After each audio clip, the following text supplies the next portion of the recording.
नमस्ते दोस्तों, मैं एक शराबी हूँ। मेरा नाम मोहन है। हाय मोहन। हाय। ईश्वर की असीम कृपा है। अल्कोहल से नमस्त सुंदर विचार है। आज कोई भी नशा नहीं किया, इसलिए एक संतुलित जीवन जीने की कोशिश कर रहा हूँ। मेरा भी शराबी जीवन 20-22 साल का रहा है। शराब, ताड़ी, गांजा, आखिरी आखिरी में गोलियों का नशा करता था, ड्रग लेता था, जिसकी वजह से मानसिकता पूरी पागलपन की हो चुकी थी। शारीरिक हालत खराब हो चुकी थी। सोचने समझने की शक्ति बची नहीं थी। परिवार के लोग सारे प्रयत्न कर लिए थे। हवा वावा, अंडित पंडित, धागे दोरे, डंडा ताबीज सब हो चुका था। और काफी परेशान हो चुके थे वो। उन्होंने लास्ट में ये सोच लिया था कि अभी इसका कुछ हो नहीं सकता है। और आखिरी में उन्होंने साइकिट्रिस्ट की भी मदद ली। वहां भी मुझे परिवर्तन मनोरुग्णालय में 7 दिन रखा गया। वहां भी मेरी ट्रीटमेंट चालू रही, लेकिन कोई फायदा नहीं हुआ। वहां एक फायदा मेरे साथ में ये हुआ कि मुझे गोलियों का नॉलेज मिल गया। और फिर मैं गोलियों के नशे के साथ में बाकी के सारे नशे करता था। एक नशे से मेरा कभी पेट भरता नहीं था। मुझे मल्टी एडिक्ट होने के कारण सारे नशे करूंगा तभी मेरा कुछ हो सकता है, ऐसी परिस्थिति मेरी बन गई। और शुरुआत में मजे की खातिर तो शुरू हुई थी, लेकिन बाद में इतना जी का जंजाल बनेगी ये मैंने कभी सोचा नहीं था। जब तक कि एम ही नहीं आया तब तक कि मुझे इसके बारे में कोई जानकारी नहीं मिली। एक समय ऐसा था कि जब मैं कोई भी नशा नहीं करना चाहता था, एक डॉक्टर बनना चाहता था। बड़ी अच्छी ख्वाहिश लेके मैं साइंस कॉलेज में एडमिशन हुई थी मेरी। अच्छा अच्छा खासा स्टूडेंट था। मैडम टीचर सब लोग बोलते थे कि कोई बने ना बने डॉक्टर, पर ये लड़का जरूर बनेगा, क्योंकि इसमें टैलेंट भी है, जुनून है। और पढ़ाई पढ़ाई भी अच्छी करता है, सब हर बात में अच्छा है। और मेहनत भी है, अपनी अपनी बदौलत पढ़ाई कर रहा है। ये सब चीजें बोलते थे, मुझे बड़ा अच्छा लगता। और ये आज पता चलता है कि वो सारी चीजें मेरे लिए तकलीफ देह क्यों थी।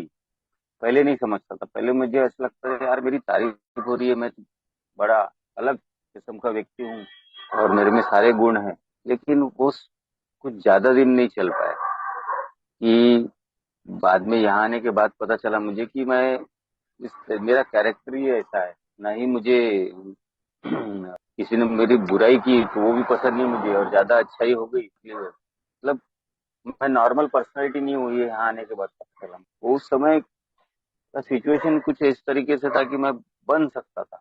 मेरे परसेंटेज अच्छे थे, सब कुछ अच्छा था। लेकिन एक लड़की मेरे जीवन में आई और वहां से फिर मेरे जीवन में बदलाव होना शुरू। मुझे समझ में नहीं आया कि मैं क्या कर रहा हूँ। एक अच्छा स्टूडेंट बाद में ना पढ़ाई कर पाया।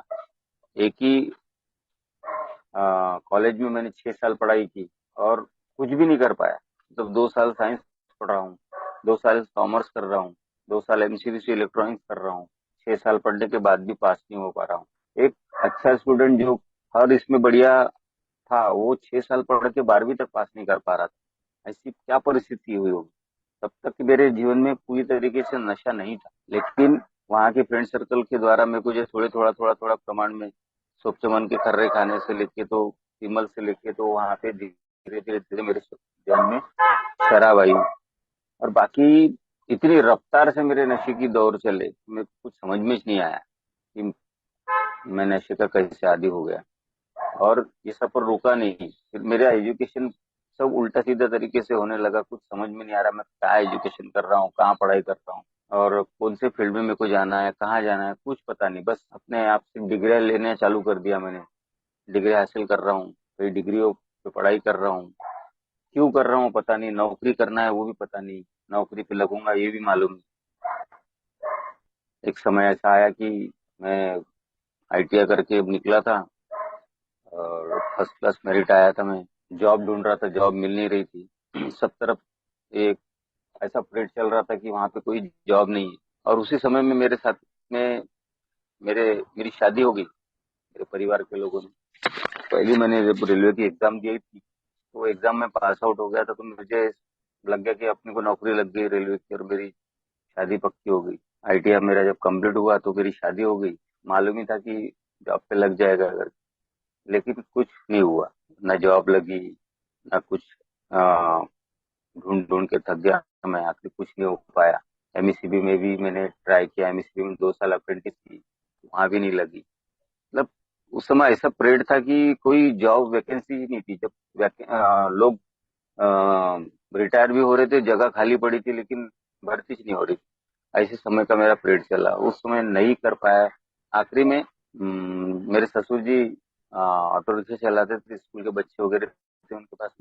मैंने सोचा कि यार कुछ काम तो है नहीं, चलो स्कूल के बच्चे छोड़ा जाए, और मेरे हाथ में ऑटो आया। और ऑटो आने के बाद तो ऐसी मेरी हालत, मतलब बता नहीं सकता। कभी नौकरी की तरफ मैं गया नहीं, कहीं जॉब के फॉर्म भरा नहीं, कुछ नहीं। वो मेरा मतलब जिस समय में मैं कुछ अच्छा कर सकता था वो कुछ नहीं कर पाया मैं।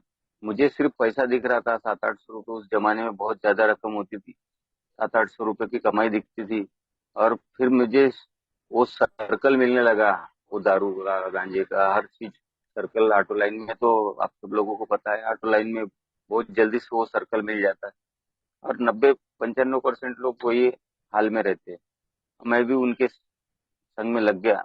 और कब मैं शराब का एकदम आदी हो गया, फिर गांजे का आदी हो गया, फिर गाड़ी पीने लगा। मतलब जो मेरे को मिलते गए, जैसे जैसे सर्कल मिलते गया, जैसे जैसे संगत मिलती गई, वैसे वैसे मैं बढ़ता गया। और एक समय ऐसा आ गया था कि मुझे नशा होना बंद हो गया। कोई भी नशा हो नहीं पा रहा था। दिन भर में कम से कम 50-40-50 फिल्मा हो जाती थी मेरी गांजी। साड़ी 8-8 10-10 बम्पर हो जाती थी। और जब देसी का दौर चला तो 3-3 बम्पर देसी पी लेता था।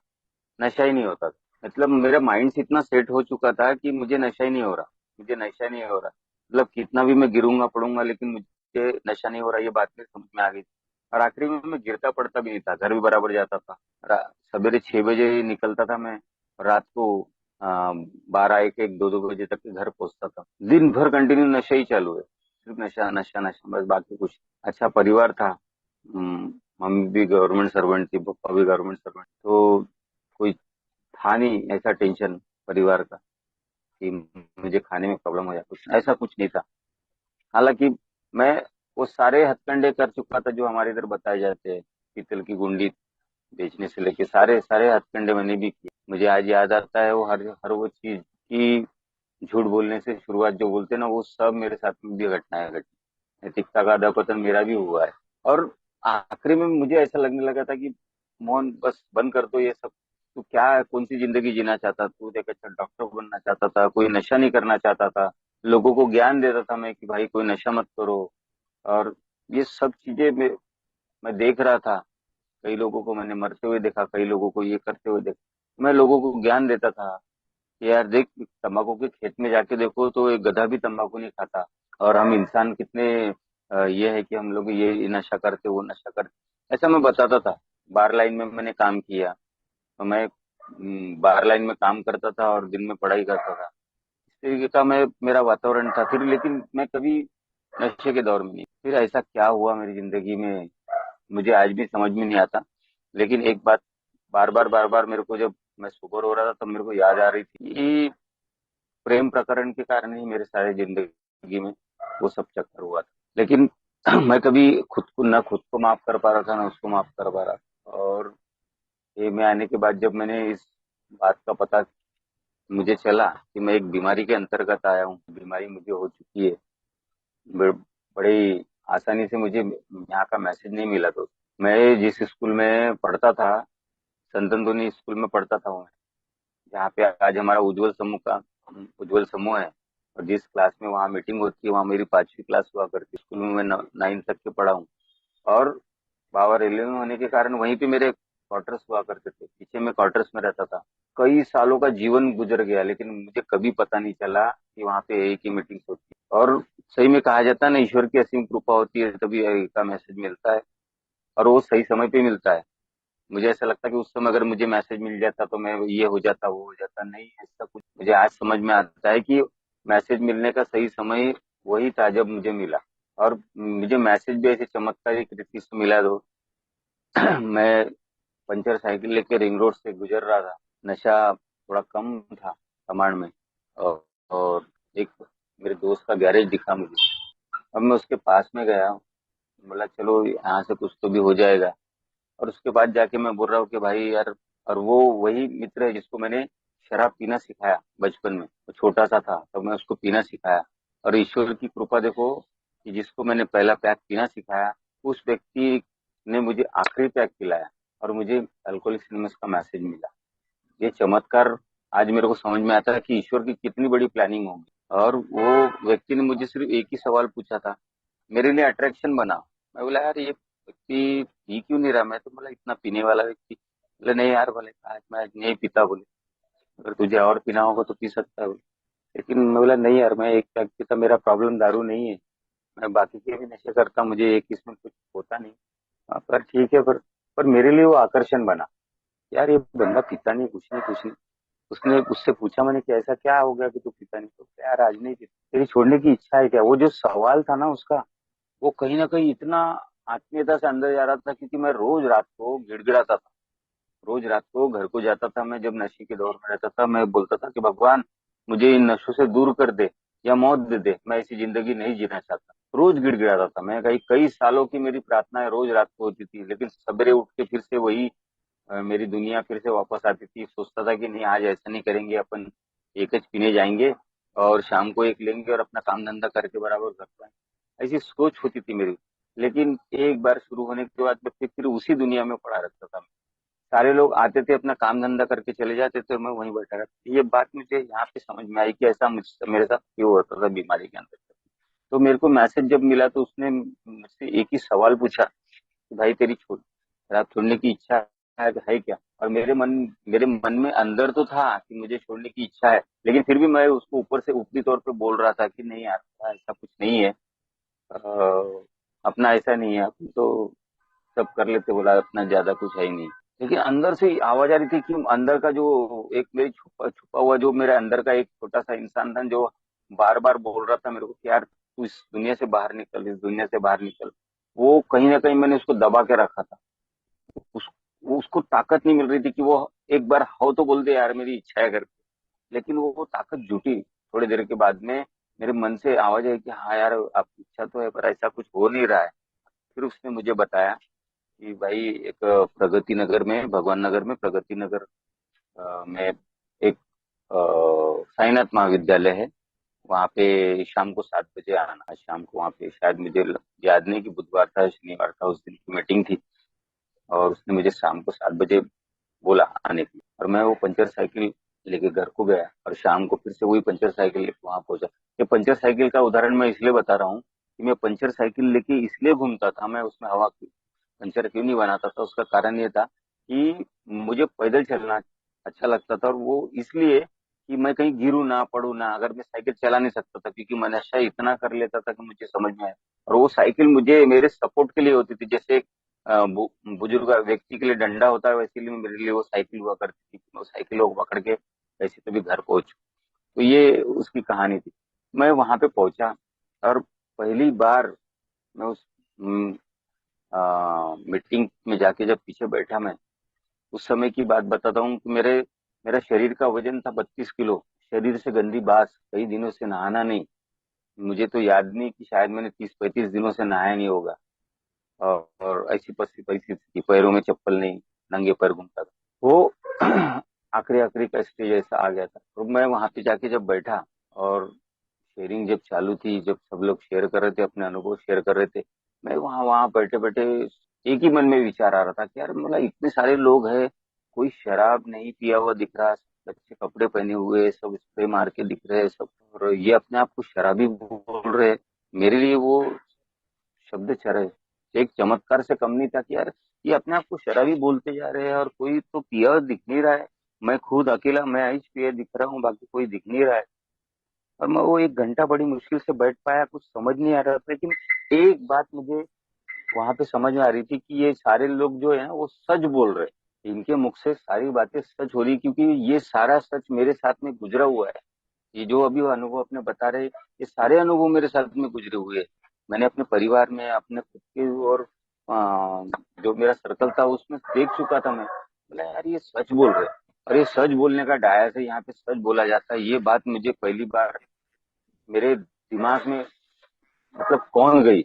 और मुझे ऐसा लगने लगा कि नहीं मोहन, अगर तेरा कुछ ठीक हो सकता है ना तो बस यही हो सकता है। वो बैठे बैठे मेरे को वहां पे ऐसा लग रहा था। लेकिन एक ऐसा भी महसूस हो रहा था कि यार ये कहीं न कहीं इस व्यक्ति ने बताया तो नहीं मेरे बारे में, या ये व्यक्ति ने ये मोहन आएगा तो ऐसा ऐसा बोलना करके, ऐसा भी लग रहा था मुझे। थोड़ी देर में। और मैं बोला यार, पर इतने सारे लोग कैसे बताएंगे यार, सब लोग अलग अलग बता रहे। मैं लग रहा था मेरे को कि ये ऐसा होगा नहीं होगा, इस उधेड़ बुन में था। और उसी समय 1 घंटा हो गया इनकी मीटिंग खत्म। मुझे ऐसा लग रहा था कि यार बहुत, कब तक चलेगा कब तक नहीं। लेकिन जैसा मीटिंग खत्म हुई, मैं सीधा बाहर निकल के आ गया। मुझे नहीं मालूम था, लेकिन सब लोग वहां पे जितने भी लोग थे उनमें से कुछ लोग आ रहे हैं, मुझसे हाथ मिला रहे हैं, कुछ गले मिल रहे हैं, कोई कुछ बोल रहा है कि भैया आप आते रहो, आप बहुत अच्छे जगह आए हो, हमारा भला हुआ है, आपका भी भला हो जाएगा आप। और ये तो मुझे ऐसा लगा कि यार ये कौन लोग है यार, मेरे को जानते नहीं पहचानते नहीं, मेरा कोई रिश्ता नहीं है। एक व्यक्ति है जो मुझे जानता है, और बाकी तो कोई मुझे पहचानता नहीं होकर ये बोल रहे कि आप आते रहो, हमारा भला हुआ, आपका भला हो जाएगा। मेरे परिवार के लोगों ने सोच लिया था कि अब इसका कुछ नहीं हो सकता। काम धंधे के लोगों ने सोच लिया था, बाहर के लोगों ने सोच लिया था कि इसका कुछ नहीं हो सकता। सब लोग बोल रहे कि ये पागल हो चुका है। और ये बोल रहे कि नहीं आप आते रहो। और एक बात बहुत अच्छी बोली थी उन्होंने, जो आज भी मेरे को याद है। वो बोलते थे कि भाई आपके अनुभव जो है ना हमारे काम के हैं, आप आते रहो। ये दो शब्द जो थे ना, वो मेरे को कहीं ना कहीं एकदम ताकत भर दिए। यार मेरे कौन से अनुभव काम के हैं यार, मेरे तो पूरे हाल खराब पड़े हैं, और ये बोल रहे मेरे अनुभव को काम के हैं, आप आते रहो। मेरे को बड़ा अच्छा लगा वो। और लोग गले मिल रहे हैं, गले लगा रहे हैं मुझे। दूसरों के शरीर से अच्छी खुशबू आ रही है, और मेरे खुद के शरीर से मुझे बदबू आ रही है। उस समय मुझे महसूस हुआ।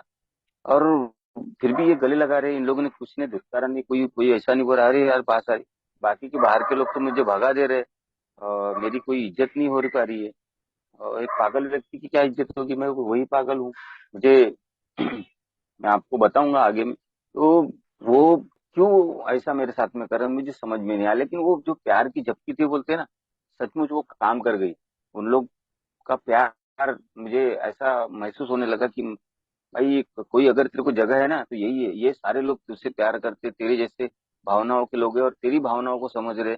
ये बात उस दिन पहली बार मुझे समझ में आई। और फिर मुझे वो कार्ड दिया गया।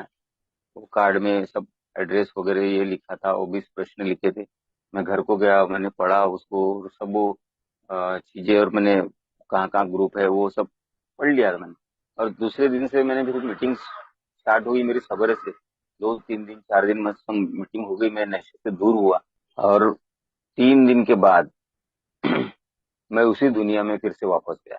मैं इसलिए वापस गया कि मैं शक्करदरा की ताड़ी की दुकान पे जाके बैठता था। वहां जाके मैं लोगों को बुलाने को गया। मुझे ऐसा लग रहा था कि यार कितनी अच्छी जगह है ये, कितना बढ़िया है ये, 3 दिन में मेरे को इतना फायदा हो गया है, ऐसा हो गया वैसा हो गया। ये प्रार्थना काम करती है। बहुत सारा मेरे दिमाग में ऐसा लग रहा था कि मैं पूरे गांव को सुधार दूंगा, मेरे पूरे दोस्तों को सुधार दूंगा, पूरे गाड़ी वालों को लेके आऊंगा, पूरे दारू वाले को लेके आऊंगा, जितने भी मेरे गैंग है सबको लेके आऊंगा, सब सुधर जाएंगे, वाह वाह क्या जीवन हो जाएगा। इतनी भावना मेरे अंदर भर गई थी, और मैं उस चक्कर में वहां पे गया। और वहां सब लोग जितने भी गंजटी ड्रगिस्ट वाले सब बैठे थे, सब लोगों को मस्त बता रहा हूँ। प्रार्थना का जो प्रार्थना थी ना, उसका मैंने वैसे बैनर पे बोर्ड बनाया, बैनर पे लिख के प्रार्थना बनाई, वो प्रार्थना का वो बैनर वहां पे चिपकाया। और उनको बोल रहा हूँ कि भाई ये प्रार्थना के ना, इसके वजह से मेरे को आज भी 3 दिन से मैंने कुछ किया नहीं, कुछ नहीं कुछ नहीं, और इतना बढ़िया लग रहा है ना। अब सब चलो सब अपना बंद हो जाएगा। तो सारे लोग मेरे को ला रहे, हाओ क्या रे मोहन भाई, बढ़िया है क्या? बोले हाओ हाओ, बोला चलना पड़ता। हाँ बोले ठीक है, बोले अपन कल से चलेंगे, बोले तुम्हारे साथ में, अपन जो है अपनी भी बंद कर देंगे बोले। सब लोग मेरे को बड़ा अच्छा लगा, बोला सब लोग बोल रहे हैं कि चलेंगे। लेकिन बोले आज के दिन लगा लेते बोले अपन एक एक दम। और आपको बताता मैं, तो उस दिन मैंने एक दम उनके, बोला हाँ यार ठीक है ना, एक एक दम लगा सकते अपन। एक एक दम लगाया, और उसके बाद में 8.5 महीने तक की सिर्फ मीटिंग वहीं करते रहा। और मेरा पागलपन इतना भयंकर तरीके से था कि मैं अपने खुद के कपड़े पूरे निकाल लेता था। कभी मैं महावीर बन जाता था, पूरे कपड़े निकाल के घूमता था। कभी कुछ बन जाता था, कभी कुछ बन जाता था, एक्टर किस्म का। मेरी मानसिकता खराब हो चुकी थी पूरी। और वो अजनी चौक की जो साड़ी दुकान वाला था, वो तुम हमेशा बोलता था कहाँ से आ गई, और कमर के नीचे की गाली देता था मेरे को। बोलता था कहाँ से आ गया पागल, बोलता था फिर से मेरी दुकान बर्बाद करेगा। मैं उसी दुकान पे उस नाले में से उतरता था, नाले में उतर के वहां की फोटो वोटो उठा के लाता था, और वो साड़ी की दुकान पे ऐसे सजाता था। और 1 1 रुपए वाले चकना 1000 1000 रुपए का लेके सब लोगों को प्रसाद बांटता था। अगरबत्ती जलाता था वहां पे, और कभी फोटो बनाता था, कभी कुछ करता था। अब बड़ा विचित्र पागलपन हो चुका था मेरा।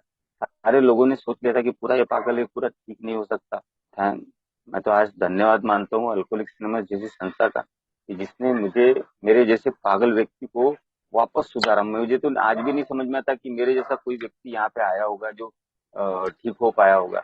अल्कोहलिक्स एनोनिमस का चमत्कार सचमुच मैं बोल सकता हूँ कि क्या कमाल होगा यार, क्या क्या हो सकता है इस अल्कोहलिक्स एनोनिमस में। आज मैं खुद एक चमत्कार हूँ।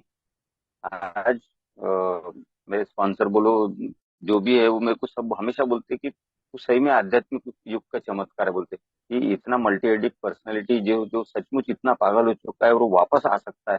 तो मैं आपको बताता हूँ, मैं यहाँ आने के बाद 3.5 साल तक की मैंने साइकेट्रिस्ट की मेडिसिन खाई है, पागल खाने की। और ये सोबर होने के बाद भी मैंने 3.5 साल तक के साइकेट्रिस्ट की मेडिसिन खाई है। 7 साल मैंने पागल खाने की दवाई खाई। मैं वही व्यक्ति हूँ। और आज पिछले 9 सालों से मुझे एक भी मेडिसिन खाने की जरूरत नहीं पड़ रही। कोई मेडिसिन भी नहीं है मेरी, ना कोई नशा है। 32 प्रकार के नशे करने वाला व्यक्ति, आज एक भी नशा नहीं है मेरे जीवन में। ये कमाल सिर्फ और सिर्फ अल्कोहलिक्स एनोनिमस की टीचिंग। निरंतर मीटिंग, सातत्य से मीटिंग करता रहा, अपना दिमाग नहीं लगाया और चलता रहा। और 3.5 साल तक तो मैं सोबर नहीं हो पाया। ये मैं निरंतर मीटिंग्स कर रहा था मैं शुरुआत के दिनों में, सवेरे दोपहर शाम 3 टाइम की मीटिंग। एक मेडल लिया था मैंने। और उसके बाद जब शराब का गिलास हाथ में आया तो कितनी अधोगति से मैं चला। वो सोबर नहीं हो पा रहा था। मुझे ऐसा लग रहा था कि यार, बहुत सारे लोग बोलते थे कि यार देख, मैंने किया इसकी वजह से ये सोबर हो गया, मैंने किया इसकी वजह से सोबर हो गया। मिसेज बोलती थी देखो मैंने सुधार दी, वो बोलती थी मैंने सुधार दी। मैं बोलता था "यार, मैं मेहनत कर रहा हूँ"। कोई बोलता था अरे ईश्वर की मदद से हुआ। मैं सोचता था कि यार इतने सारे लोग बोल रहे हैं इन लोग कि मैंने किया, इसने किया, उसने किया। साला मैं मेहनत कर रहा हूँ, मैं मीटिंग कर रहा हूँ, मैं सोबर हो रहा हूँ। अरे सारे लोग बोल रहे हैं कि मैंने किया, मैंने किया। हट साला, बोला दिमाग खराब। और जब मेरे हाथ में ग्लास आया ना, उसके बाद मेरे को लग रहा था कि यार मैं कर सकता हूँ, लेकिन मैं कर सकता हूँ, मैं नहीं कर पाया। मेरा अहंकार मेरे को लेके डूबा। और ईश्वर ही कर सकता है ये बात की संकल्पना समझाने के लिए मेरे साथ में ये सारी घटनाएं घटी। और मैं उसके बाद सोबर ही नहीं हो पा रहा। निरंतर मीटिंग्स करने के बाद भी एक दिन की सोबराइटी नहीं मिल पा रही थी मेरे को। 3.5 साल का सफर चलता रहा मेरा पागलों की तरह। मैं पागलों की तरह नशा भी कर रहा हूँ, मीटिंग भी कर रहा हूँ, नशा भी कर रहा हूँ, मीटिंग भी कर रहा हूँ। नहीं हो पा रहा ठीक। एक समय ऐसा आया कि मैं थक गया, हार गया था, और पूरा पागल हो चुका था। समझ में नहीं आ रहा था क्या हो रहा। और उस समय एक घटना मेरे साथ में घटी, शायद ईश्वर की कृपा। और ईश्वर ईश्वर मेरे साथ में कैसा काम करेगा, ईश्वर की अनुभूति मेरे साथ कैसे हो सकती है, वो मेरे साथ हुई। एक दिन मैंने खूब नशा किया रात भर। और रात को 11 साढ़े 11 बजे के आसपास में ऐसे ऐसे नशे कर लिया था मैंने कि जो नशा करने के बाद में कहीं मुझे कोई मारे या कुछ भी हो गया तो मुझे लग, आंखें ऐसी बड़ी बड़ी हो गई है, मुझे कुछ समझ में नहीं आ रहा है। और कोई मुझे लेके जा रहा है, साथ में कोई मेरी घड़ी लेके जा रहा है, कोई मोबाइल लेके जा रहा है, कोई साइकिल लेके जा रहा है, कोई कुछ लेके जा रहा है। सब लेके चले गए। किसी ने मेरी चप्पल लेके चले गई।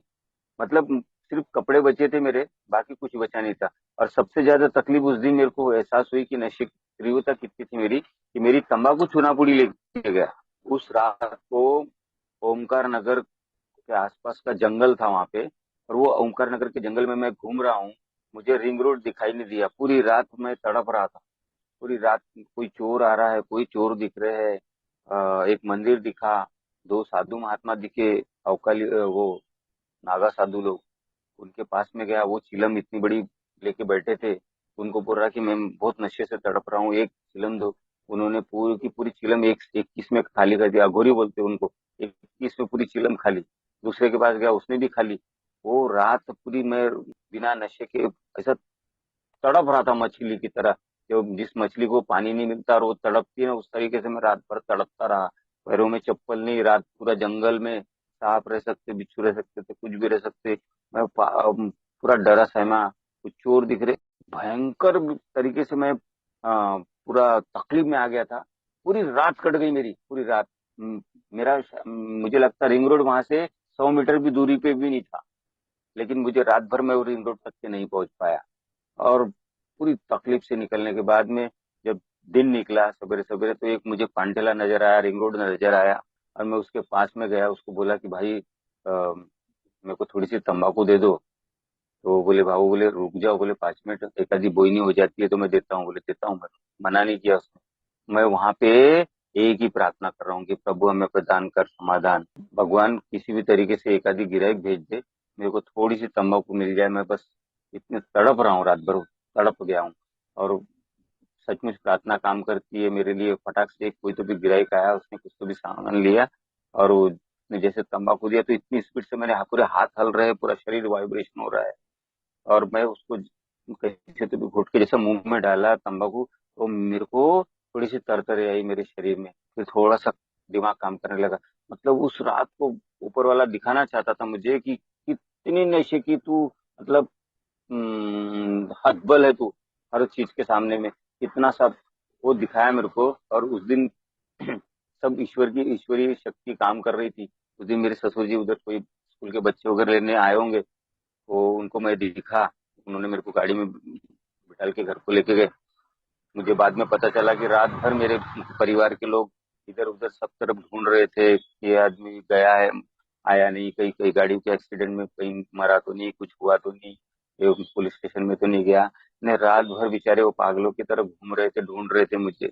मैं कभी बाहर नहीं रहा, इतने नशे के आदमी बिगड़ जाता था। लेकिन वो पहला दिन था, शायद ऊपर वाला मेरे को उस दिन वो पूरा नजारा दिखाना चाहता था। आज भी वो आपको बता रहा हूँ तो नजारा मेरे सामने बिल्कुल ऐसा पिक्चर की तरह, सामने में चलचित्र की तरह चल रहा है। मैं उस दिन की घबराहट आज भी मैं महसूस कर सकता हूँ, इतनी तकलीफों से गुजरा हूँ मैं, आप समझ सकते हो। तो उस दिन मैं घर को पहुंचा, उस दिन मैंने दिन में कुछ नशा वगैरह किया और घर को गया मैं, और मेरा बच्चा बैठा था टीवी देखते हुए। मैं उसके पास जाके बैठा। मेरे बेटे को मैंने बोला, बेटा बोला मैं बहुत परेशान हो चुका हूँ, बोला मैं कल से सब बंद कर दूंगा। मेरा बच्चा छोटा ही था ज्यादा, ये और वो बात नहीं करता था। लेकिन उस दिन उसने, पता नहीं शायद ईश्वर की क्या मर्जी थी, उसके मुख से ईश्वर बोल रहा था। उसने, मेरे बच्चे ने बोला कि पापा बोले कल कभी नहीं आता है, जो कुछ है वो आज है। पहली बार मुझे वो one day at A time का एहसास हो रहा था कि वो बोल रहा था कि पप्पा कल कभी नहीं आता, जो कुछ आज है।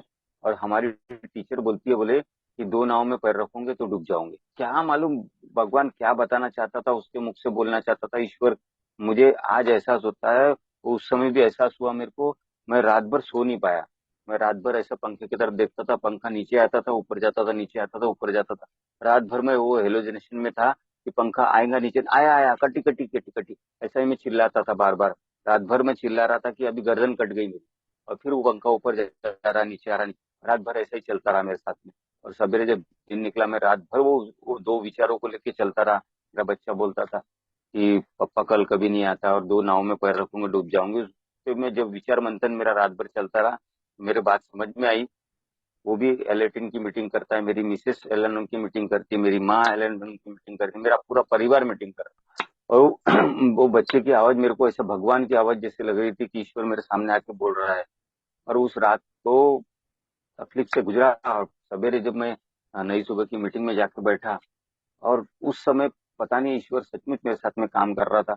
एक कुछ नए बंदे आ रहे, कोई 9 दिन हो गया, किसी को 15 दिन हो गए, कोई 90 दिन वाला। तो जब उनकी शेयरिंग चालू थी, वो बोल रहे थे, पता नहीं मेरे कान के पूरे दरवाजे ऐसे खुल गए। और वो जब बोल रहे हैं तो ईश्वर की आवाज के साथ में मेरे कानों में आवाज जा रही है। वो बोल रहे हैं कि मैं अभी इतने दिनों से नशा नहीं कर रहा हूँ, मेरा बहुत बड़ा अच्छा लग रहा है, मेरे अभी शरीर में ताकत आ गई है, मेरे परिवार के लोग मुझे अभी मतलब खाना देते हैं, मेरे को पूछते हैं, मेरी इज्जत हो रही है घर में। मेरे को काला कुत्ता नहीं पूछता था, आज मेरे को सब इज्जत से बात कर रहे हैं, पूछ रहे हैं।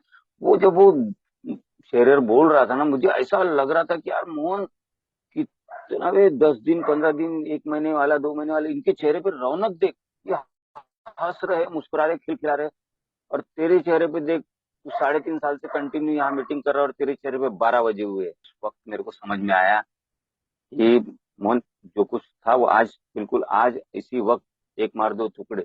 और वो दिन था 27 अप्रैल 2015, मेरे लिए वो दिन निकला। और मैं उसके बाद में सोच लिया कि अभी नया बंदा कोई भी आके अगर अब ऐसा बोलता है कि मोहन, ये जो सूरज है ना, ये पूर्व से नहीं पश्चिम से निकलता है, तो मैं उसको बोलूंगा नहीं कि हाँ नहीं यार गलत है, ऐसा नहीं होता। मैं बोला ठीक है, ओके, तू जैसा बोल रहा है वैसा। कोई सीनियर सदस्य या मेरा स्पॉन्सर कभी अगर बोलेगा कि नहीं इधर से नहीं निकलता, दक्षिण से निकलता है, तो मैं बिल्कुल 100% बोलूंगा कि दक्षिण से निकलता है। मैंने अपना दिमाग लगाना बंद कर दिया उस दिन से, और जैसा बोल रहे वैसा करना चालू किया। वो दिन है और आज का दिन है, मुझे पीछे पलट के देखने की जरूरत नहीं पड़ी। हर वो नशा जो मैं चाहता था पूरा बंद हो चुका है। 9 साल का जमाना निकल गया, मुझे आज कोई भी नशा करने की जरूरत नहीं पड़ती, ना तंबाकू लग रहा है, ना यहाँ तक कि मैंने चाय बंद कर दिया, मटन बंद कर दिया। ये बताने का प्रयास इसलिए कर रहा हूँ कि हमारा प्रोग्राम ये सब बंद करने का नहीं है। मुझे जो जो प्रॉब्लम थी, मेरे नाव में 32 प्रकार के छेद हो चुके थे। हर छेद मुझे बंद करना बहुत जरूरी था। एक भी छेद अगर मेरा खुला रहेगा तो मैं डूब जाऊंगा, ये मुझे पता है। उसी समय मैंने बंद करने की जो शुरुआत मेरे साथ शुरू हुई, तो एक एक करके मैंने वो सारे नशे बंद हो गए मेरे। आज पूरे 9 साल हो चुके हैं। 9 सालों में मुझे कोई नशा करने की जरूरत नहीं पड़ी, और कदमों पे काम करता गया, स्पॉन्सर के टच में रहा, और जहां जहां से जो भी मदद मिल सकती है मैंने लेने की कोशिश किया, लिटरेचर की पढ़ाई की, मतलब हर वो चीज मैं करने लग गया। और मुझे पता ही नहीं चला मैं कैसे एक एक दिन करते करते आज 9 साल हो गए, मुझे समझ में नहीं आ रहा। और इस इन 9 सालों में मुझे तकलीफ ही नहीं हुई ऐसी बात नहीं है। हर साल मुझे बर्थडे के समय में तकलीफ होती है, हर साल मुझे कोई ना कोई प्रॉब्लम होती। सोब्राइटी में मेरे गुस्से की तीव्रता बहुत बड़ी हुई थी। हमारे बाबू भी अब हमेशा बोलते थे वो एक बात, कि जब भी तुमको गुस्सा आता है एक बैनर लगाओ, वहां पे लिखो कि मुझे गुस्सा नहीं आता है। मैंने वो काम करना चालू किया। बहुत दिनों तक के बहुत सारा गुस्सा आता था मेरे को, बार बार वो शब्द बार बार दोहराता, मुझे गुस्सा नहीं आता, फिर भी गुस्सा आता, मुझे गुस्सा नहीं आता, मुझे गुस्सा, फिर भी गुस्सा आता। लेकिन एक समय आया कि धीरे धीरे मेरा गुस्से की तीव्रता कम हुई। ऐसे एक एक अलग अलग सभी लोगों की शेयरिंग से मुझे फायदे होने लगे। मैं सुनने लगा, कान खोल के सुनने लगा। भला ही मीटिंग में सभी बातें मेरे दिमाग में नहीं जाती है, कहीं ना कहीं बाहर के वातावरण भी दिमाग में चलते रहे, लेकिन कुछ ना कुछ जरूर जाता था। और वो कुछ ना कुछ मैं हर व्यक्ति से कुछ ना कुछ सीखने लगा। मैंने चौथा कदम साइकिट्रिस्ट वार्ड में लिया है। और चौथा कदम मुझे ये अपना मेडिकल का जो डॉक्टर साहू जी था उनके पास में गया मैं, कि डॉक्टर साहब मेरी अभी नशा तो बंद है पर मुझे बहुत सारी तकलीफ हो रही है, आप मुझे भर्ती कर दो। उन्होंने मुझे 4 दिन के लिए भर्ती कर दिया। मैं 200 पेज का रजिस्टर लेके गया, और वहां पे लिखने के लिए फिर मैंने बाबूजा को फोन लगाया, उनको बोला कि मुझे चौथा कदम लिखना है, बताओ मुझे कैसे लिखना है। उन्होंने मुझे आइडिया दी, मैंने वो लिखना चालू किया। 200 पेज का रजिस्टर भरा था मैंने 4 दिन में वहां पे। ये सब काम मैंने जैसे जैसे मेरे को लोगों ने बताते गए वैसे वैसे करने लगा मैं। चलता गया, पीछे मुड़ने की जरूरत नहीं पड़ी। और अभी अभी तो इतनी भयंकर भयंकर तकलीफें मेरे साथ में गुजरी इस 9 साल के अंदर में। अभी ऐसा ऐसा समय आ गया था कि लास्ट समय में मेरा भाई, मेरे परिवार के लोग सब सोबर होने, मेरा भाई अभी 10-11 महीने से सोबर था। और उसको मैं बताता था कि मीटिंग चल, 3 महीने मीटिंग किया, उसके बाद मीटिंग ने किया अपना हो गया, बोले बस दारू से दूर है ना। वो 11 महीने तक के सोबर रहा। लेकिन उसने अभी एक वहां का एक अल्कोहलिक था, उसको लाने के चक्कर में और उन लोगों के साथ में बैठने के चक्कर में उसके हाथ में दारू का गिलास आया।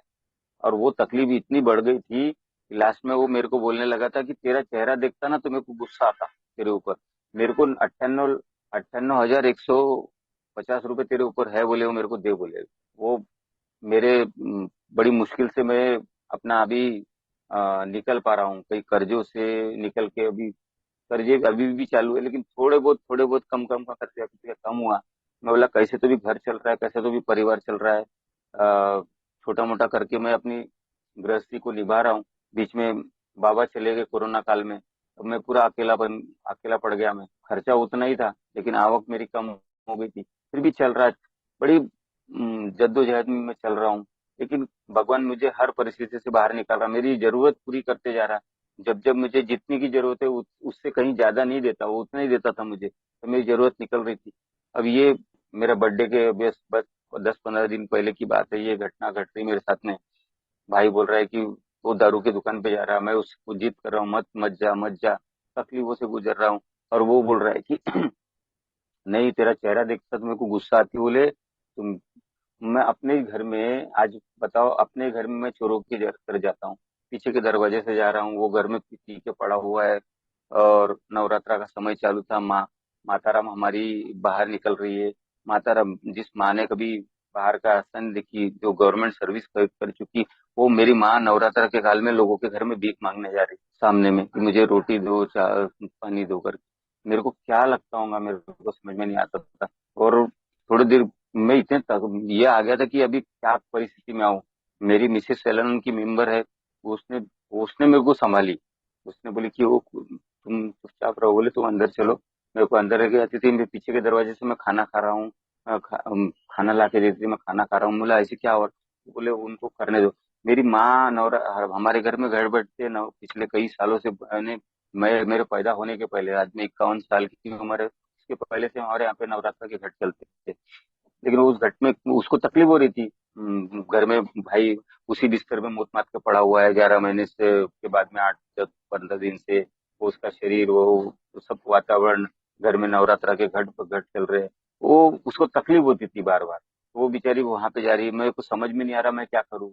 और मैं उस परिस्थिति से गुजर रहा हूँ कि कभी भी मेरे हाथ में ग्लास आ सकती है, इतनी तकलीफों से गुजर रहा था। लेकिन मैं मेरी निरंतर मीटिंग्स कंटिन्यू करने की वजह से, स्पॉन्सर के टच में रहने की वजह से, सबके साथ शेयर करने की वजह से मैं वो तकलीफ से बचा रहा। शराब की तरफ नहीं गया और कोई नशा नहीं कर पाया। और वो यहाँ तक कि नहीं रहा, उसके बाद में मेरे घर में मेरी भतीजी ऊपर में किराए से रहती है। तो मेरी माँ सब वो पानी वानी कहीं से गिरा होगा तो इतनी गंदी गंदी गालियां से उसका देना चालू कर दी। वो पूरा तकलीफ का वातावरण, वो बेचारे रो रही अलग, मैं इधर से आ रहा हूँ, घर का वातावरण देख रहा तो अजीब तरीके का वातावरण। क्या करूं क्या नहीं। माँ इधर, अब माँ सामने के दरवाजे पे बैठती है, अब मैं घर में कैसे जाऊं? सामने माँ, भाई अंदर में, मैं पीछे के दरवाजे से अपने घर में जा रहा था। अब ऐसी परिस्थिति में मैंने फिर डिसीजन लिया कि मैं क्या कर सकता हूँ। मेरे मन में ऐसा आ रहा था कि अपना मकान आधा बेच डालो, अपन घर ये छोड़ के निकल जाते, या तो अपन किराए से कहीं रहने चले जाते। सोल्यूशन था मेरे पास। मैंने मेरी मिसेस को बोला एक काम कर, अपन कहीं चले जाते किराए से घर में, हम खुद का घर, खुद का सब कुछ, खुद का सब कुछ भाई। लेकिन परिस्थिति ऐसी, बच्चे इधर उधर हो रहे हैं, छोटी सी बच्ची उधर से दौड़ रही है। ये ऐसा विचित्र परिस्थिति में मैंने ये समय निकाला हूँ, ये 1 महीने का समय जो मेरा चल रहा है, बड़ा विचित्र परिस्थिति का चल रहा था। कुछ नहीं कर पा रहा हूँ मैं, कुछ समझ नहीं पा रहा क्या करूँ। और वो वातावरण से मैंने सोचा कि अभी घर छोड़ के निकल जाते, अपन कहीं बाहर चले जाते, परिवार को लेके चले जाते, अपन अलग से जिंदगी जिएंगे यार, चटनी रोटी खाएंगे। पर ये क्या क्या जिंदगी में कैसा जीऊं कैसा नहीं, बड़ा कश्मकश में था। लेकिन इस समय में वो समय ऊपर वाले ने एक एक दिन करके 100 मेरा निकलता गया। मैंने क्या किया, मैं सीधा बाहर निकल जाता था सवेरे 6 बजे, बाहर में खाना खा रहा हूँ कहीं पे भी, झुमका भाकर केंद्र में खाना खाया बाहर की। मेरा रात को 11 11 12 बजे तक अपने घर में, यानी जो परिस्थिति मैं पहले जी रहा था, वही परिस्थिति में अब पॉजिटिव वेव के साथ में मैं जी रहा हूँ। अपने काम धंधे करता रहा, उसका पैसा कहीं भी, मैं बाहर खाता नहीं हूँ तो खाना पड़ रहा। ऐसा परिस्थिति मैंने निकाली। लेकिन वो समय एक एक एक करते निकलता गया। भाई का भी 7 8 दिन होने के बाद उसका वो विड्रॉल पेट गया, वो अभी फिर से शराब उसके बंद हो गई है। माताराम का वो वाइब्रेशन खत्म हो गया। माताराम अभी भी, मैं घर में इंटर होता तो वो हे ईश्वर करके मुझसे बोलती है। मतलब फिर से वो वातावरण जैसा का वैसा वापस आ गया।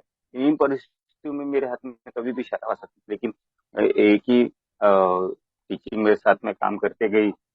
मेरे गाड़ी, मैं जिस ऑटो में चलाता हूँ वहां पे मेरे पास एक रजिस्टर लिखा और रखा हुआ है, मैं लिखते रहता हूँ।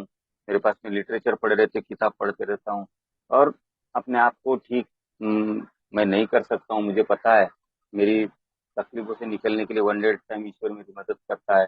मैं दिन भर अपनी प्रार्थनाएं करता हूँ। मेरे ऑटो में क्या आप शराब क्या शराब आपकी समस्या है, ये बैनर सामने में लगा हुआ है। ये जस्ट मेरे एंट्री में सामने में लगा के रखा हूँ मैंने, अल्कोहलिक्स एनोनिमस की फ्री हेल्प के लिए। दो दो बैनर मेरे गाड़ी में लगे हुए हैं। कस्टमर जो बैठते हैं उन लोग देखते बिंदास, और वो मुझे हमेशा डायरेक्ट याद दिलाते हैं कि मोहन तू, तुझे इसी जगह से सब कुछ मिला है।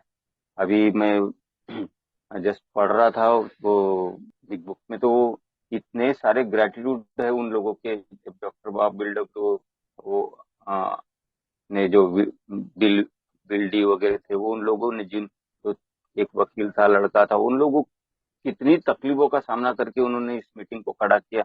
आज मुझे मेरा ग्रेटिट्यूड है उनके प्रति। इन सब लोगों के प्रति इन लोगों ने, हमारे यहाँ अनिल डी, इन लोगों ने जब ये सब काम किए, हमारे बाबुएल और इतने सारे सीनियर सदस्य, इन लोगों ने इस पकड़ को पकड़ के रखा है। अल्कोहलिक्स एनोनिमस की इतनी बड़ी संस्था काम कर रही है, आज मुझे काम करने का मौका मिलता है। अभी मैं यहाँ पे बैठा था, अभी मीटिंग के कुछ देर पहले मैं इधर साइंटिफिक हॉल में गाने का प्रोग्राम चालू था, वहाँ पे गाने सुनने आया था मैं।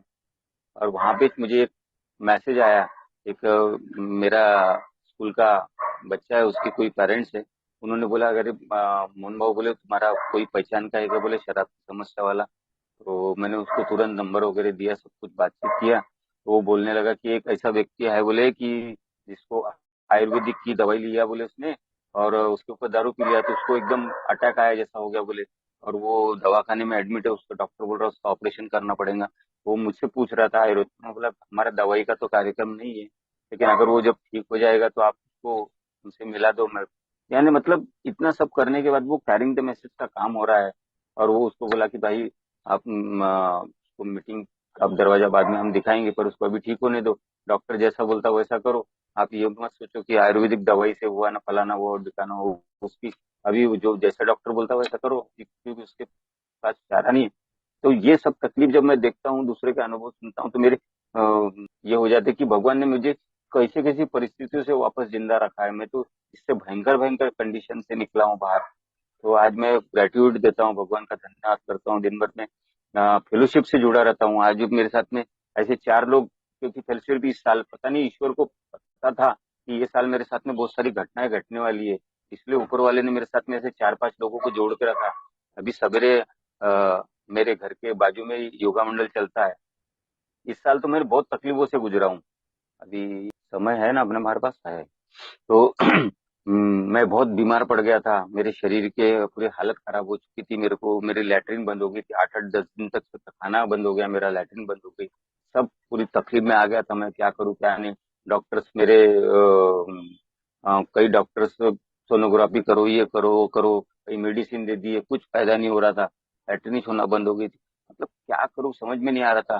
फिर वहां से फिर कई डॉक्टरों का कोई ने बताया सीटी स्कैन करो, सीटी स्कैन किया, वो एंडोलॉजी बोलते वो किया, सब किया, बड़े बड़े डॉक्टर हो गए, सब हो गए, समझ में नहीं आ रहा था। तो बाद में एक डॉक्टर मुझे मिला जो मेडिकल का बहुत बड़ा डीन हुआ करता था एक जमाने में, गुप्ता सर करके। तो वो रिटायर हो चुके, उनके हॉस्पिटल में मैं गया, उनसे बातचीत हुई, उन्होंने मुझे सीटी स्कैन वगैरह करवाने करवाने के बाद जब बताया कि बोले कि आपको बोले 10 साल 15 साल पहले आपका लीवर इतना सिकुड़ा हुआ है बोले, यानी मेरे किए हुए कर्म है वो।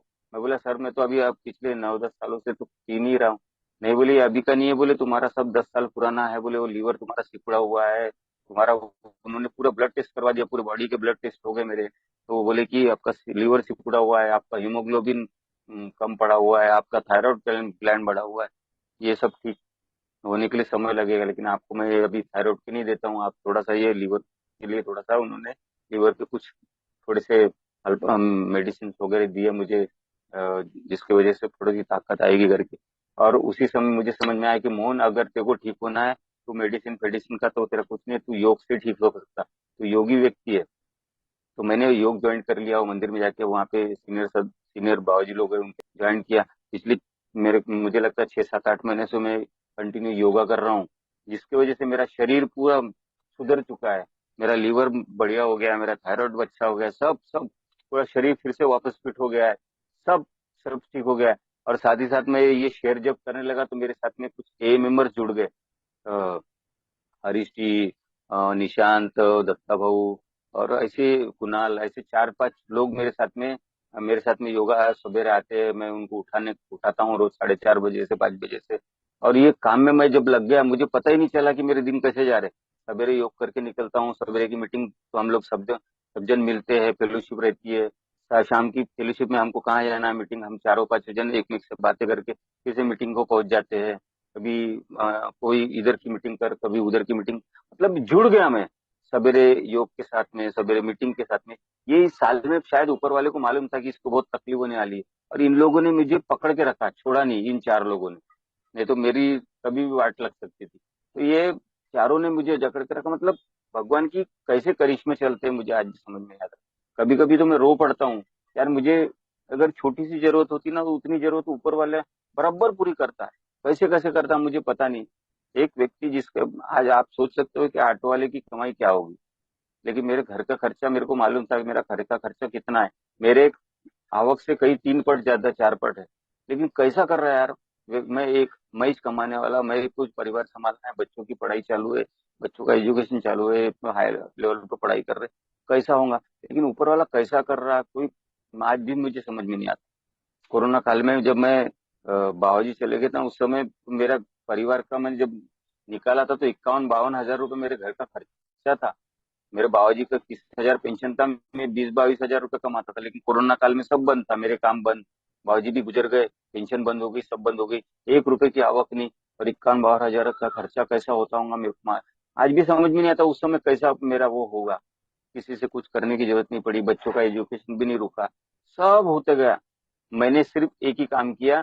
मैंने वो 5-5 लोगों को, हम नई सुबह की मीटिंग में ऐसे गार्डन में बैठते थे, और 5-5 लोग, अभी कोरोना काल तो फिर सबको दूर दूर रहना पड़ता था, तो 5-5 जन ऐसे दूर दूर बैठ के शेयरिंग करते थे, अलग अलग ग्रुप में। मैं वो दूसरों की मदद में लग गया, मैं एक ही मदद में लग गया, मेरा काम ऊपर वाला कर रहा था। मेरे को आज समझ में आता कि ईश्वर मेरा काम करता है, मैं अगर उसका काम करता हूँ वो मेरा काम करता है। ये सब चीज आज ये सब चीजों से गुजर के सचमुच आज मैं जो बेहतर लाइफ जी रहा हूँ ना, ये का ऋण है मेरे ऊपर में। मैं कभी नहीं चुका सकता उसका ऋण, लेकिन एक काम जरूर कर सकता हूँ कि किसी अल्कोहलिक को जब भी मदद की गरज पड़े, मैं हमेशा उसके लिए तैयार रहूं। बस यही मैं काम कर सकता हूँ। बाकी तो सब ईश्वर की मर्जी, वो जैसा मुझको करवाना चाहे, मैं तो उसका साधन हूँ। आज मैं मानता हूँ कि मैं ईश्वर का साधन हूँ। वो मुझसे जैसा जैसा करवाता है मैं वो करने के लिए हमेशा तैयार रहता हूँ। उसको रोज सवेरे प्रार्थना में बोलता हूँ कि भगवान, आज के दिन मेरी नहीं तेरी इच्छा पूरी हो, और तेरी इच्छा को जानने की शक्ति मुझे प्रदान कर, और उसको पूरा करने का साहस भी तू ही मुझे प्रदान कर। मैं कुछ नहीं कर सकता हूँ, मैं सब तरफ से हाथ बोलूँ। तो वो मुझे हर चीज करता है, मेरे दिमाग में बराबर डालता है, मेरे को काम पे लगाता है। आज वही पागल व्यक्ति है जिसको कोई पूछ नहीं रहा था, आज आप पिछले 1 घंटे से मुझे सुन रहे हो। ये चमत्कार नहीं तो क्या है। एक पागल व्यक्ति जिसको कोई पूछ नहीं रहा है, आज परिवार का एक उपयोगी जीवन मैं जी पा रहा हूँ। उसी परिवार का भी एक सदस्य बन चुका हूँ, जो कोई काम के लायक नहीं था, निरुपयोगी इंसान था, आज उपयोगी इंसान बन पाया हूँ। ये सब अल्कोहलिक्स एनोनिमस का है। मैं अल्कोहलिक्स एनोनिमस का बहुत बहुत ऋणी हूँ, जिसने मुझे इतना सब कुछ वापस दिया है। आज तो जिस डॉक्टर की बात करता था, आज मैं नेचुरोपैथी में मैंने डॉक्टरी की है, योगा में मैंने डिग्री की है, यहाँ पे आने के बाद मेरी डिग्री कंप्लीट हुई है। ये सब मुझे मिला। आज मेरे बच्चे अच्छे एजुकेशन लेके तैयार हो चुके हैं। जो मुझे ऐसा लग रहा था कि ये बच्चे कर पाएंगे कि नहीं कर पाएंगे, आज मेरा छोटा बेटा एनिमेशन वीएफएक्स कंप्लीट कर चुका है, मेरा दूसरा बेटा एमए पे कर चुका है। ये सब अभी वो अपने अपने काम धंधे में लग जाएंगे सब।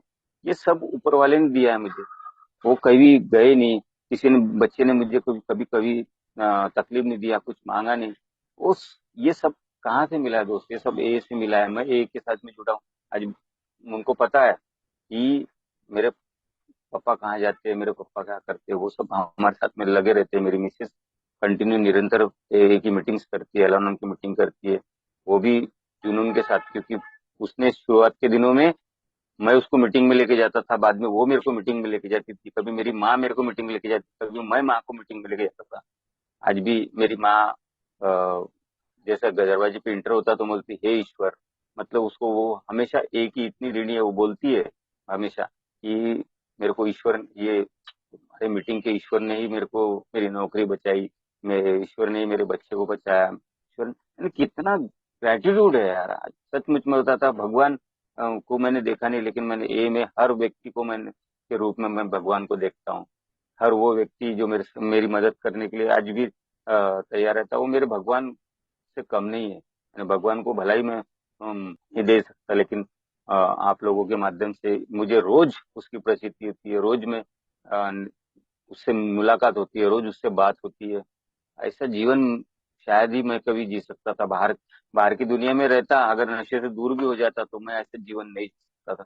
ये जो जीवन जीवन है मेरा, ऊपर वाले ने मुझे उधार की जिंदगी दी है। मैं तो 40 साल पहले ही मर चुका था, अस्थमा के अटैक आ रहे थे उस समय, मुझे चल नहीं पाता था मैं। और डॉक्टर जो बोल रहा है ना, मेरी छाती वाती सब सब खत्म हो चुकी थी। अरे इतना पीने वाला कितना धुआं है मेरे शरीर के अंदर। आज वो सब कुछ ठीक हुआ है। वो व्यक्ति जो कुछ नहीं कर पा रहा था सब कुछ कर सकता है। ये सिर्फ और सिर्फ अल्कोहलिक एनोनिमस की देन है। आप आप लोगों ने आज मुझे दिल खोल के बोलने का मौका दिया। और 3-4 मिनट बाकी है। मैं सिर्फ धन्यवाद धन्यवाद धन्यवाद धन्यवाद के सिवा कुछ नहीं दे सकता बस। और कहा जाता है धन्यवाद दुनिया की सबसे छोटी और पावरफुल प्रार्थना है। जो हमारे एक सतीश करके मेंबर थे, उनकी मैं हमेशा याद करता हूँ। सतीश ए करके, जो कैंसर से उनका देहांत हो गया, सोबर लाइफ जी के गए, संजीवनी के मेंबर थे। वो हमेशा बोलते थे कि 3 इक्के हमेशा यहाँ पे काम करते हैं, 3 इक्के पे चल, 3 इक्के जिसके पास है ना वो हमेशा जीतता है। और ये 3 इक्के, एक के 3 इक्के तुम फॉलो करो बोले। एक्सेप्टेंस, अटेंडेंस और एक था कोई तो भी, मुझे हमेशा दो दो ही चीज याद रहती, तीसरा याद नहीं आता। तो वो हमेशा बोलता था मुझे कि इसको स्वीकार करो, अटेंडेंस करो और एडमिशन। हाँ सॉरी, याद आ गया, एडमिशन। ये 3 इक्के हमेशा काम करते हैं, एडमिशन, एक्सेप्टेंस और अटेंडेंस। ये अपनी अटेंडेंस लगाते रहो। एडमिशन तुम्हारा हो चुका है और स्वीकार कर लो, ये 3 इक्के तुम्हारे को शराब से और नशे से दूर रखने में हमेशा मदद करते। उसका भी ग्रेटिट्यूड है, उसने बहुत मेरी मदद की। और हर वो व्यक्ति का, सुशील भाई दोपहर की मीटिंग में हमेशा मेरी मदद के लिए खड़े रहते। इन सब लोगों का मेरे ऊपर में पिछले कुछ समय के बाद में शायद पता नहीं, मुझे गरज थी तो बाबूएल ये भी मेरे साथ में कई मतलब 1-1.5 साल 2 साल तक के कंटिन्यू जुड़े रहे। वो वो भी मेरी भावनाओं को सुनते थे। मैं उनके कभी तकलीफ में आता था तो उनके घर में जाके उनसे बातें करता था। मुझे बड़ा प्यार से सुन लेते थे यार। ये कौन लोग है यार, मेरे को आज भी समझ में नहीं आता ईश्वर ने इनको कैसा बनाया। अभी भी देखो मेरे को रोना आ रहा था, आंख में कांटे आ रहे हैं मेरे कि कैसे कैसे इन लोगों ने मेरी मदद की है यार। मैं तो कभी भी इनका मतलब कर्ज नहीं चुका सकता। मेरे आंख में जो 2 आंसू आते हैं ना, वो सचमुच एक मेरे मैं बोल नहीं सकता हूँ, शब्द नहीं है मेरे पास में इसके लिए। धन्यवाद।